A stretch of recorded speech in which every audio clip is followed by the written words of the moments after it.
Hello दोस्तों, आज मैं आपके साथ शेयर कर रही हूँ बिहार में छठ पर्व के खास मौके पर बनने वाली ठेकुआ और चावल के लड्डू की रेसिपी।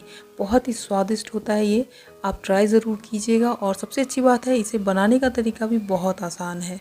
तो चलिए देखते हैं इसे कैसे बनाते हैं। ठेकुआ बनाने के लिए हम लेंगे गेहूँ का आटा। ये मैंने 1.5 कप गेहूँ का आटा लिया है। 250 ml कप का यूज़ कर रही हूँ मैं, और ग्राम से में ये 240 ग्राम आटा है।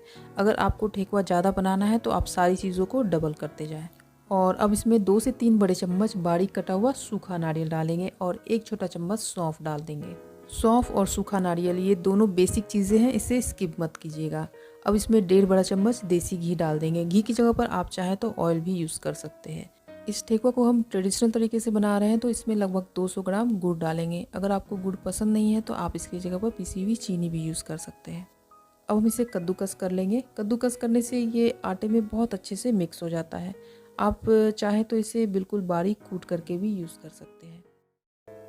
अब इन सारी चीज़ों को अच्छे से पहले मिक्स कर लेंगे। और फ्रेंड्स, इस रेसिपी से रिलेटेड अगर आपको कोई भी कन्फ्यूज़न हो या कोई भी क्वेश्चन हो तो आप मुझे कमेंट बॉक्स में पूछ सकते हैं। सारी चीज़ों को अच्छे से मिला लेने के बाद अब इसमें हम थोड़ा थोड़ा करके दूध डालेंगे और इसका टाइट डो तैयार करेंगे। तो लगभग 2 से 3 बड़े चम्मच मैंने इसमें दूध डाला है।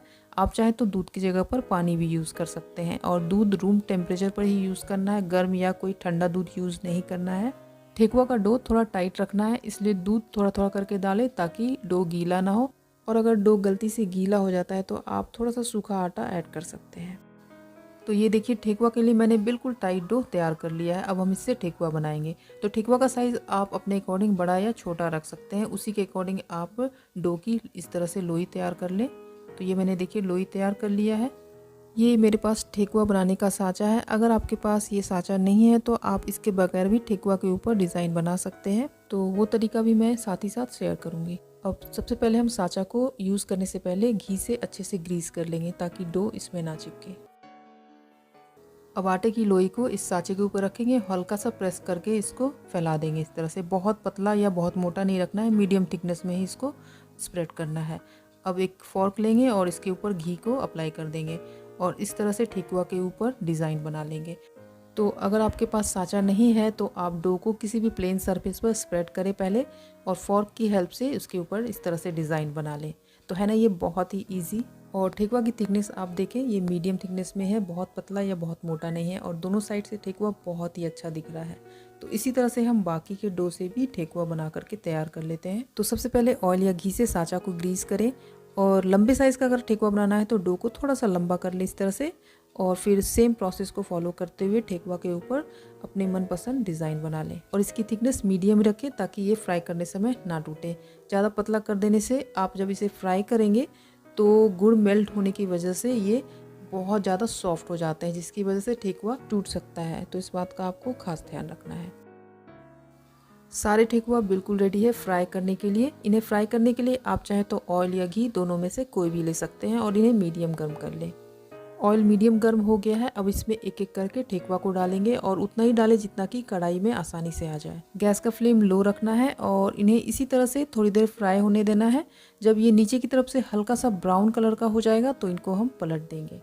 ठेकुआ को फ्राई होते हुए 3 से 4 मिनट हो चुके हैं और ये एक तरफ से हल्का सा ब्राउन कलर का हो गया है। अब इसको हल्के हाथ से हम पलट देंगे, क्योंकि ये बहुत ज़्यादा सॉफ्ट है इस टाइम, इसलिए इन्हें बिल्कुल हल्के हाथ से पलटें। और अब इन्हें हम इसी तरह से बीच बीच में अलट पलट करते हुए धीमी आंच पर तब तक फ्राई कर लेंगे जब तक कि ठेकुआ क्रिस्पी गोल्डन ब्राउन कलर के ना हो जाए। ये देखिए, बहुत अच्छा गोल्डन ब्राउन कलर आ गया है और काफ़ी क्रिस्पी भी हो गया है। अब इनको हम ऑयल से निकाल लेंगे, और इसी तरह से हम बाकी के ठेकुआ को भी गोल्डन ब्राउन क्रिस्पी होने तक धीमी आंच पर फ्राई करके रेडी कर लेंगे। इन्हें आपको मीडियम फ्लेम या हाई फ्लेम पर बिल्कुल भी फ्राई नहीं करना है, नहीं तो ये बाहर से जल्दी से ब्राउन हो जाएंगे, अंदर से कच्चे रह जाएंगे, और फिर आपका ठेकुआ बिल्कुल भी क्रिस्पी नहीं बनेगा।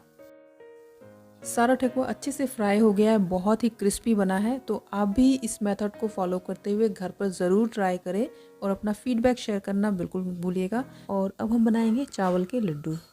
इस लड्डू को बनाने के लिए हम 3/4 कप अरवा चावल लेंगे। ये खीर वाले चावल हैं, टुकड़ा चावल है ये, और ये ग्राम्स में 165 ग्राम चावल है। अब हम चावल को अच्छे से धोकर लगभग 2 से 3 कप पानी में 2 से 3 घंटे के लिए सोक करेंगे। चावल को सोख के हुए पूरे 3 घंटे हो चुके हैं। अब हम चावल को एक छन्नी से छान लेंगे और चावल को हम लगभग 1 घंटे के लिए इसी तरह से छोड़ देंगे ताकि चावल से पूरी तरह से पानी निकल जाए, या आप किसी मोटे सूती के कपड़े में भी चावल को रखकर पानी को जल्दी से सोख कर सकते हैं। चावल का पानी पूरी तरह से निकल चुका है। अब हम चावल को बिल्कुल बारीक पीस लेंगे, तो इसके लिए हम एक ग्राइंडर जार लेंगे और अब हम इसमें चावल को डाल देंगे। फ्रेंड्स, अब हम चावल को बिल्कुल बारीक पीस लेंगे जैसा कि गेहूं का आटा होता है। और अगर आपको लगे कि इसमें चावल के कुछ टुकड़े रह गए हैं तो आप इसे छन्नी से छान लें और बचे हुए चावल के टुकड़े को दोबारा बिल्कुल बारीक पीस लें। चावल को हमने बिल्कुल बारीक पीस लिया है, तो चलिए अब हम आगे की प्रोसेस को कर लेते हैं। एक पैन को धीमी आंच पर रखें और अब इसमें चावल के आटे को डाल दें। अब हम चावल के आटे को लगातार चलाते हुए मीडियम टू लो फ्लेम पर तब तक भून लेंगे जब तक कि चावल के आटे से अच्छी सी खुशबू ना आ जाए या इसका कच्चापन ना खत्म हो जाए। चावल के आटे को लगातार हमने 10 से 15 मिनट के लिए भून लिया है और ये बिल्कुल तैयार है। अब हम फ्लेम को लो कर देंगे और अब हम इसमें डालेंगे 3 बड़े चम्मच बारीक कटा हुआ सूखा नारियल। आप चाहें तो नारियल को कद्दूकस करके भी डाल सकते हैं। अब इन्हें अच्छे से मिक्स कर लें। अब इसमें डाल दें 2 बड़े चम्मच किशमिश और इन्हें भी अच्छे से मिला लें। अब इसमें आधा छोटा चम्मच सौंफ डाल दें और इन सबको लगातार चलाते हुए हम 1 मिनट के लिए और भून लेंगे और फ्लेम को लो रखेंगे। सारी चीज़ें अच्छे से भून चुकी है। अब हम स्टोव को बंद कर देंगे और इसे एक बोल में निकालकर पूरी तरह से ठंडा होने के लिए एक तरफ रख देंगे। जब तक चावल ठंडे हो रहे हैं हम आगे के प्रोसेस को कर लेते हैं। तो इसके लिए हम एक पैन में 135 ग्राम गुड़ ले लेंगे और इस गुड़ को मैंने छोटे टुकड़ों में काट लिया ताकि ये जल्दी से मेल्ट हो जाए। तो गुड़ को हम पैन में डाल देंगे और फ्लेम को बिल्कुल लो रखेंगे और अब हम इसमें डालेंगे 1 बड़ा चम्मच पानी और इन सबको हम लगातार चलाते हुए लो फ्लेम को गुड़ को मेल्ट होने देंगे। हमें इसमें ताड़ वाली चाशनी बिल्कुल भी नहीं बनानी है, बस हमें गुड़ को मेल्ट होने देना है। गुड़ ऑलमोस्ट मेल्ट हो गए हैं। अब हम इसमें 1 बड़ा चम्मच देसी घी डाल देंगे, इससे टेस्ट बहुत अच्छा आता है। अब इनको हम मिक्स करेंगे और स्टोव को बंद कर देंगे। अब हम गुड़ को एक बोल में निकाल लेंगे और इसे पूरी तरह से ठंडा होने के लिए एक तरफ रख देंगे। चावल के आटे का मिश्रण और गुड़ का मिश्रण पूरी तरह से ठंडा हो चुका है। अब हम गुड़ को चावल के आटे के मिश्रण में थोड़ा थोड़ा करके डालेंगे और अब हम इसमें 1 बड़ा चम्मच दूध डाल देंगे और इन सबको अच्छे से हम मिक्स कर लेंगे।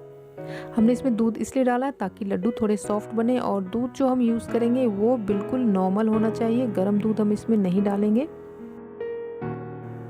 सारी चीज़ों को अच्छे से मिक्स कर लेने के बाद हम मिश्रण को 10 मिनट के लिए ढक कर रख देंगे ताकि ये अच्छे से सेट हो जाए। लड्डू का मिश्रण अब बिल्कुल सेट हो गया है, तो अब हम इनसे लड्डू बना लेंगे। तो लड्डू आप अपने पसंद के साइज़ के बड़े या छोटे बना सकते हैं। तो थोड़ा सा मिश्रण ले लेंगे और इस तरह से इसे दबाते हुए बॉल का शेप दे देंगे। ये देखिए लड्डू तैयार है। अब इन्हें प्लेट में रख दें और बाकी के मिश्रण से भी इसी तरह से लड्डू बनाकर तैयार कर लें। तो लीजिए दोस्तों, बिहार के छठ पर्व में खास तौर पर बनने वाले चावल के लड्डू अब बिल्कुल तैयार हैं। तो आप भी इस ट्रेडिशनल रेसिपी को एक बार ज़रूर ट्राई करें और अपना कीमती फीडबैक मेरे साथ ज़रूर शेयर करें। और फ्रेंड्स, अगर आपको आज की रेसिपी पसंद आए तो प्लीज़ मेरे वीडियो को लाइक करें, शेयर करें अपने फ्रेंड्स और फैमिली के साथ और कॉमेंट करके ज़रूर बताएं कि आपको आज की रेसिपी कैसी लगी। तो चलिए दोस्तों, फिर मिलते हैं एक नई और मज़ेदार रेसिपी के साथ। Thank you so much for watching. Bye bye.